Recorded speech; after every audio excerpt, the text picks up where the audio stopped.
नमस्कार विद्यार्थी मित्रों, आज हम हमारे दूसरी जो कहानी है उसे आज समझने का प्रयास करेंगे। कहानी का नाम है लक्ष्मी। लक्ष्मी ये कहानी का नाम है जिसे गुरबचन सिंह ने लिखा है। काफ़ी अच्छी कहानी है। काफ़ी इंसान और जो जानवर है उनके बीच में किस प्रकार से इमोशनल संबंध होता है उसके पर आधारित ये कहानी है। और ये कहानी आप जब देखोगे या समझोगे तब आप समझोगे कि इंसान और जो जानवर है उनके बीच में भी एक प्रकार का संबंध होता है। वो भी एक दूसरों की भावनाओं किस प्रकार से समझ सकते हैं, इसका जीता जागता उदाहरण इस कहानी में लेखक गुरबचन सिंह ने बताया है। ये लक्ष्मी नामक एक गाय है। लक्ष्मी किसका नाम है दोस्तों? इस गाय का नाम लक्ष्मी है और ये उसका मालिक है जिसका नाम है करामत अली। इसका नाम है करामत अली। इन दोनों पर आधारित ये पूरी कहानी हमें देखना है। इसका नाम करामत अली है और ये लक्ष्मी है, ठीक है। और ये है इस कहानी के लेखक गुरबचन सिंह। तो चलिए सबसे पहले हम गुरबचन सिंह जो लेखक है उनका परिचय समझने की कोशिश करते हैं। अभी आपको पता तो चल गया कहानी किस पर आधारित है। कहानी लक्ष्मी पर आधारित है और करामत अली पर आधारित। दोनों के बीच में जो संबंध है, इतने सालों के भावनात्मक संबंध है, वैचारिक संबंध है, उसे हम समझेंगे, ठीक है। तो चलिए लेखक का परिचय समझने का प्रयास करते हैं। सुप्रसिद्ध कहानीकार गुरबचन सिंह जी ने साहित्य के अनेक क्षेत्रों में मुक्त लेखन किया है। आपकी भाषा सरल और प्रवाही है, इसी वजह से आपका साहित्य रोचक बन पड़ा है। मतलब एक सुप्रसिद्ध कहानीकार है, बहुत ही फेमस ऐसे कहानीकार है जिन्होंने कई कहानियाँ अपने जीवन में लिखी है। और इन्होंने साहित्य के अनेक क्षेत्रों में मुक्त लेखन, मतलब जैसे उन्हें लगा, फ्री स्टाइल। मुक्त लेखन यानी इंग्लिश में अगर हम बोलेंगे तो फ्री स्टाइल, मतलब अपने जिनको जो लगा उस प्रकार से उन्होंने अलग अलग विषयों पर क्या किया है, लेखन किया। दोस्तों आपकी भाषा, इनकी जब भाषा आप पढ़ोगे, कहानी जब आप पढ़ोगे तो आपको समझ में आएगा कि कहानी आप भी पढ़कर समझ सकते हो। इतनी सरल भाषा में उन्होंने एक कहानी लिखी है और प्रवाही मतलब कहानी बरोबर रूटीन में चलती जा रही है, एक के बाद एक जो कहानी में जो स्टेप्स है वो होते जा रहे हैं, कहानी आगे बढ़ती जा रही है, उसे कहते हैं प्रवाही। इसी वजह से आपको साहित्य रोचक बन पड़ता है। इस वजह से इन्होंने जो लिखा हुआ साहित्य है वो रोचक लगता है, पढ़ने में इंटरेस्ट आता है और पढ़ते पढ़ते हमें लगता है कि सही में जो गुरबचन सिंह जो लेखक है उनका जो विचार करने की शैली है वो काफ़ी प्रभावी है। आगे देखते हैं। अभी उनका पाठ, हमने अभी लेखक परिचय देखा, अभी हम पाठ परिचय देखेंगे। ये सब आपके टेक्स्ट बुक में दोस्तों, मैं टेक्स्ट बुक में का ही इस पर प्रिंट करके आपको बता रहा हूँ, ठीक है। तो प्रस्तुत संवादात्मक कहानी में कहानीकार ने दिए गए वचन के प्रति जिम्मेदारी और प्राणी मात्र के प्रति दया की भावना व्यक्त करते हुए पशु प्रेम दर्शाया। इस कहानी में सबसे बड़ी बात है कि हमें लेखक ने पशु प्रेम के बारे में जागृति करने का प्रयास किया। हम जानवर को जानवर ही समझते हैं, ये नहीं समझते हैं कि जानवर हमारे लिए कितने मददगार है। हमने देखा है कि जो पशु है, जैसे गाय है, कुत्ता है, या कोई भी जो प्राणी हम घर में पालते पोसते, वो कितना उससे हमारा एक नाता निर्माण हो जाता है और हम न बोल के भी वो हमारी बातें समझ लेते हैं। इस प्रकार के तो नाते होते हैं। तो इस वजह से ये पशु प्रेम हम में होना चाहिए।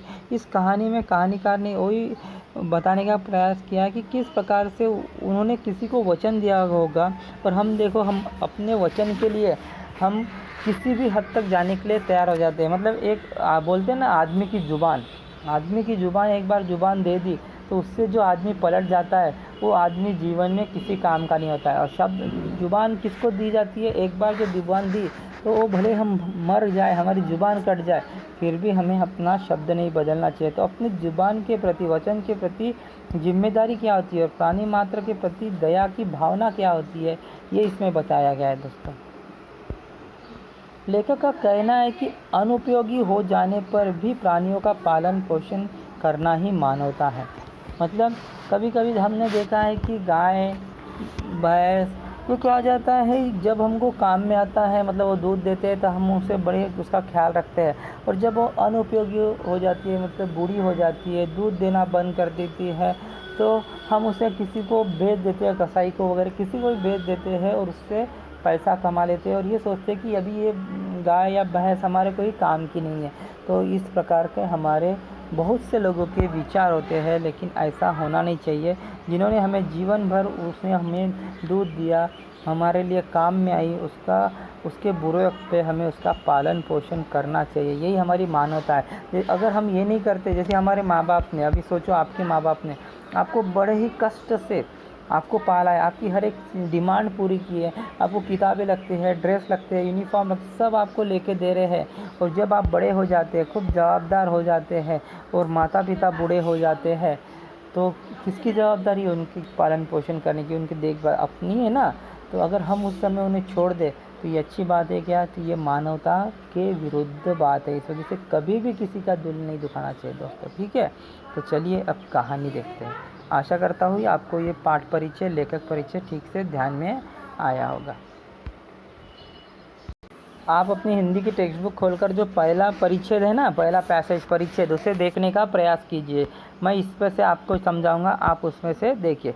उस दिन लड़के ने तैश में आकर लक्ष्मी के पीठ पे 4 डंडे बरसा दिए थे। वह बड़ी भयभीत और घबराई थी।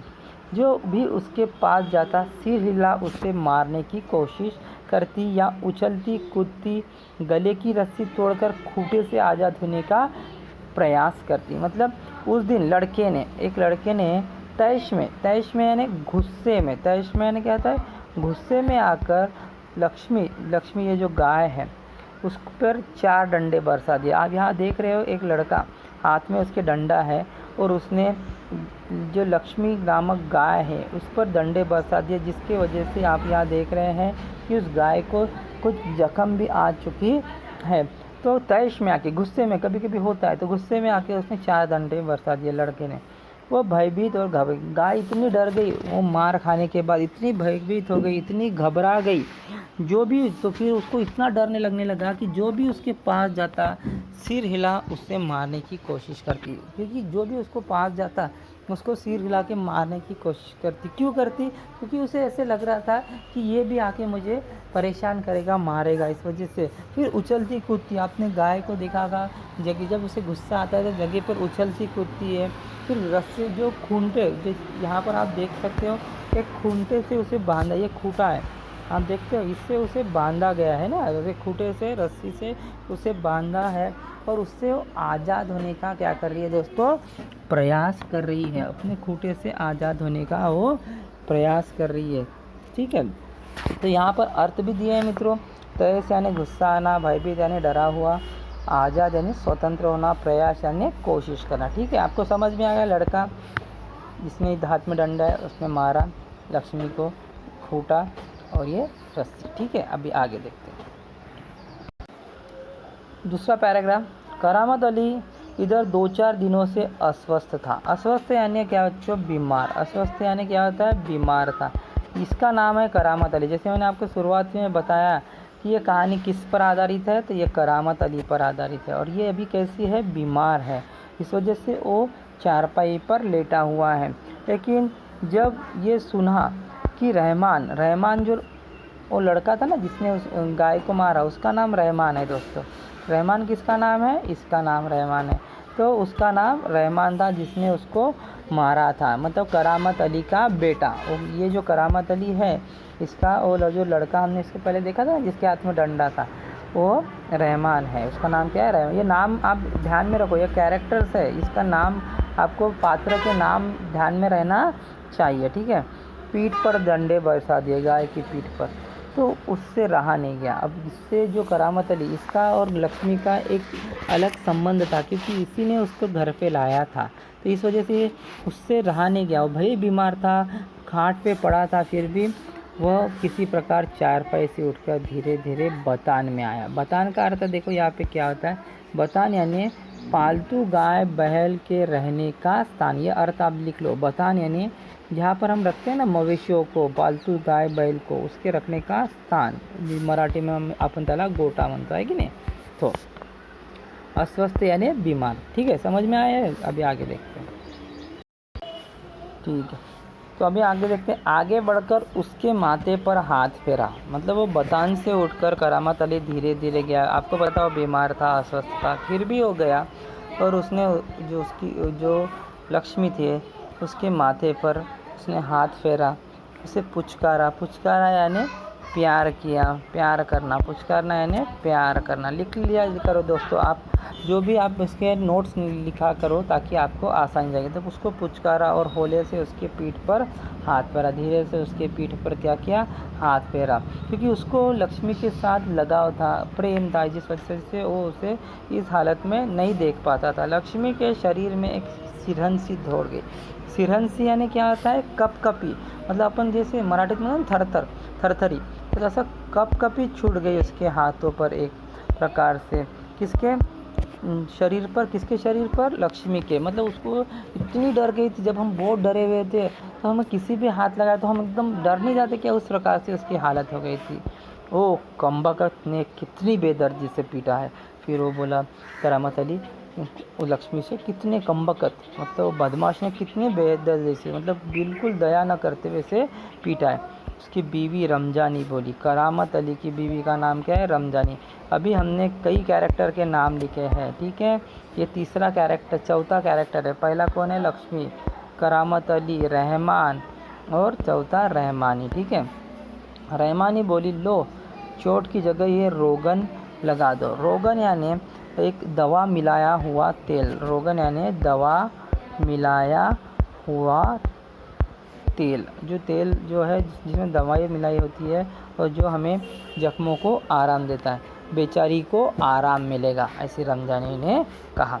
करामत अली गुस्से से बोला, क्या अच्छा हो अगर इसी लाठी से तुम्हारे रहमान के दोनों हाथ तोड़ दिए जाए, कहीं इस तरह पीटा जाता है। तो उसको इतना गुस्सा आया तो उसने बोला कि इसी लाठी से, जिस लाठी से इस पर बरसाई, जो लाठी इस पर बरसाई गई, इसी लाठी से अगर तुम्हारे जो बेटे हैं रहमान, अगर उसके दोनों हाथ तोड़े जाए तो कैसी लगेगा तुमको, उसको बोलो। तो रमजानी बोली, लक्ष्मी ने आज दूध नहीं दिया। तो रमजानी जो उसकी पत्नी थी उसने बोली कि क्यों मारा उसने, क्योंकि लक्ष्मी ने आज दूध नहीं दिया, तो उसकी सज़ा इस लाठियों से दी गई, मतलब उसने दूध नहीं दिया तो ये उसकी गलती है, तो इसके लिए तुम मारोगी उसे, ऐसी उसने कहा। रहमान से गलती हो गई, वह भी कबूलता है। फिर रमजानी बोलती है कि रहमान जो है उसका लड़का, उससे गलती होगी और वो भी इसको स्वीकार करता है। कबूलता है यानी क्या आता है दोस्तों, स्वीकार करता है कि मुझसे गलती होगी। रमजानी कुछ क्षण खड़ी रही, फिर वहाँ से हटती हुई बोली, देखो अपना ख्याल रखो। रमजानी वहाँ पे कुछ देर खड़ी रही, फिर वहाँ से निकलते हुए बोली, देखो अपना ख्याल रखो। पाँव इधर उधर गया तो कमर सिकवाते रहो। जैसे आपको पता है कि जो करामत अली था वो बीमार था और बड़ी मुश्किल से वो खाट से उठा था, इस वजह से उसने, पत्नी ने उसको बोली, अगर थोड़ा सा भी इधर उधर हो गए और बैलेंस बिगड़ गया तो फिर हाथ जो कमर है वो सिकवाते रहोगे, मतलब सेक कर मांगते रहोगे, इस प्रकार से हालत हो जाएगी। इस वजह से थोड़ा सा संभाल कर काम करो। तो इस प्रकार से उन्होंने कहा। करामत अली ने फिर प्यार से लक्ष्मी की पीठ सहलाई, मुंह ही मुंह में बड़बड़ाया, माफ़ कर लक्ष्मी, रहमान बड़ा मूर्ख है। देखो करामत अली को उस पर काफ़ी प्रेम था लक्ष्मी पर, उसने उसकी पीठ सहलाई, मुंह ही मुंह में बड़बड़ाया। अभी बाहर बोलकर तो कुछ फ़ायदा नहीं था, क्योंकि जो संबंध उसका लक्ष्मी के साथ था, हो सकता है और रमजानी और रहमान का ना हो, उससे इतना लगाव ना हो, उनको उससे इतना प्यार न हो जितना इसको था। किसको, करामत अली को। उम्र के साथ तू भी बुढ़ा गई है, फिर वो कहता है उसे, उम्र के साथ तुम अभी बूढ़ी होती चली जा रही हो, और रहमान तो काफ़ी मूर्ख है। डेयरी फार्म के डॉक्टर ने तो पिछली बार ही कह दिया था कि ये तेरा आखिरी बरस है। जो डेयरी फार्म होता है, डेयरी फार्म यानी जहाँ दूध और दूध से बनाई चीज़ें मिलती है, दूध या दूध से बनाई चीज़ें मिलती है। आपने सामने डेयरी देखा होगा। डेयरी फार्म वाले ने तो कह दिया था, मतलब क्या कहा था कि तेरा ये आखिरी साल है, मतलब तू इसी साल जीवित रहेगी, हो सकता है अगले साल तेरी मृत्यु हो जाए। लक्ष्मी शांत खड़ी अपने जख्मों पर तेल लगवाती रही। वो शांत खड़े रहकर जो मालिक जो तेल लगा रहा था, जो रोगन लाई थी उसकी बीवी ने बनाकर, उसे शांत लगवा रही थी। वह करामत अली के मित्र ज्ञान सिंह की निशानी थी। ये जो लक्ष्मी थी ना, ये करामत अली का एक दोस्त था जिसका नाम था ज्ञान सिंह, उसकी वो निशानी थी, मतलब उसने उसे वो भेंट दी थी। किसको? करामत अली को। ज्ञान सिंह और करामत अली एक दूसरे के पड़ोसी थे। ये जो दोनों थे, ज्ञान सिंह और करामत अली, ये दोनों क्या थे? ये पड़ोसी थे। वे कारखाने में एक ही विभाग में काम करते थे। मतलब जो कंपनी में वो काम करते थे, वो एक ही विभाग में, एक ही डिपार्टमेंट में वो काम करते थे। प्राय एक ही साथ ड्यूटी पर जाते और साथ ही लौटते, मतलब हमेशा वो एक ही साथ ड्यूटी पर जाते थे और साथ लौटते थे।